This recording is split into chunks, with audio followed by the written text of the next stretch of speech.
From 1937 to 1947, the community made its most dramatic contribution to Canada.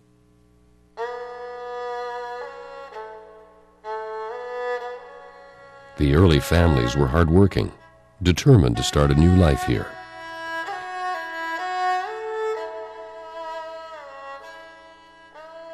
It was a long journey with many roadblocks at each turn. All three levels of government introduced unfair legislation.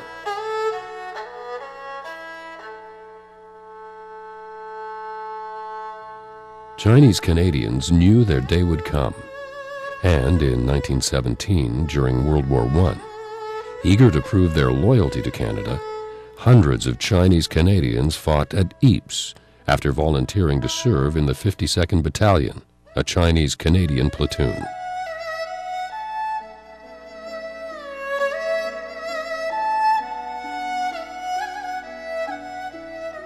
But the vote was still beyond the reach of Chinese Canadians. Without the ability to vote, they could not become accountants, pharmacists, lawyers, or doctors.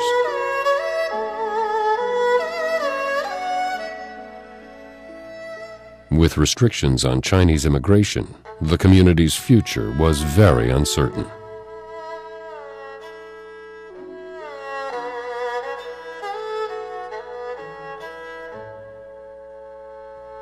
Then the Second World War broke out. Canada joined forces with the Allies. At first, Canada refused to call up Chinese recruits, but that didn't stop Chinese Canadians from enlisting. They joined the Royal Canadian Air Force in Europe in 1941.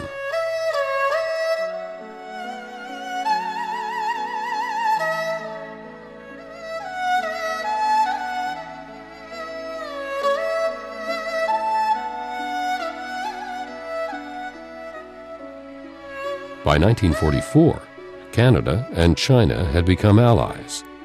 After that, Chinese soldiers were recruited by British, American, and Canadian forces to fight in the Asia-Pacific War.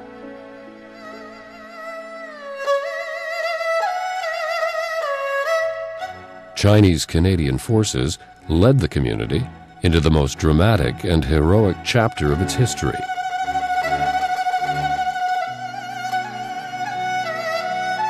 Chinese in every town and city across the country were proud to rally around the troops.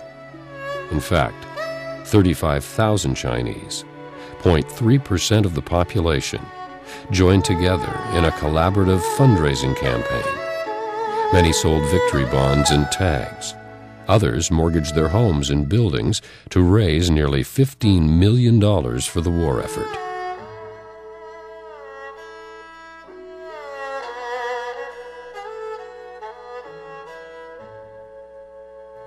"600 Canadian-born and naturalized Chinese served with the Canadian Armed Forces as Air Force pilots, in Special Forces and Commando units, and in the Navy.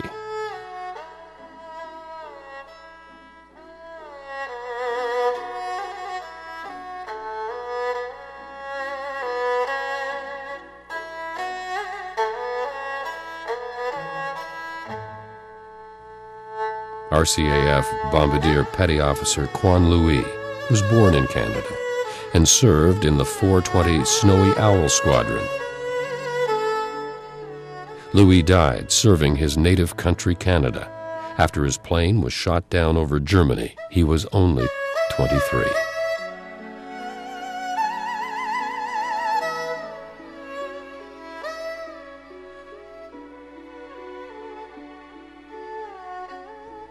Then, in 1945, the war ended, and Canada welcomed home its Chinese war vets. 2 years later, Chinese Canadians were given the right to vote.